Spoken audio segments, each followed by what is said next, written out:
৫৪তম বিজয় দিবসের শুরুটা হলো বাংলাদেশের অবিস্মরণীয় এক জয় দিয়ে। হাড় কাঁপানো কনকনে শীতের সকালে সূর্য ওঠার আগেই শুরু হয়েছিল বাংলাদেশ ওয়েস্ট ইন্ডিজ টি-20 সিরিজের প্রথম ম্যাচ। কিংস্টাউনের সকাল 10:45টার মধ্যে এসে গেল শ্বাসরুদ্ধকর এক বিজয়। স্বাগতিক ওয়েস্ট ইন্ডিজকে 7 রানে হারিয়েছে বাংলাদেশ ক্রিকেট দল। পেন্ডুলামের মতো দুলছিল ম্যাচটির ভাগ্য। একদিকে রোভম্যান পাওয়েল, অন্যদিকে বাংলাদেশের বোলারদের আপ্রাণ চেষ্টা। শেখ মেহেদী হাসানের ঘূর্ণিতে সহজ জয়ের স্বপ্ন দেখলেও রোভম্যান পাওয়েল যেন সেই স্বপ্নকে কেড়ে নিতে চাচ্ছিলেন।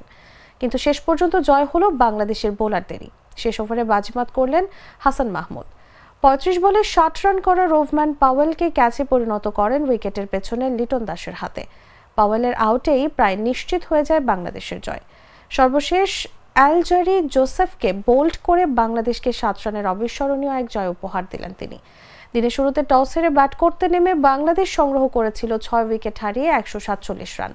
43 রান করেন সৌম্য সরকার, 27 রান করেন শামীম পাটোয়ারি ও জাকের আলী অনিক এবং 26 রান করেন শেখ মেহেদী হাসান।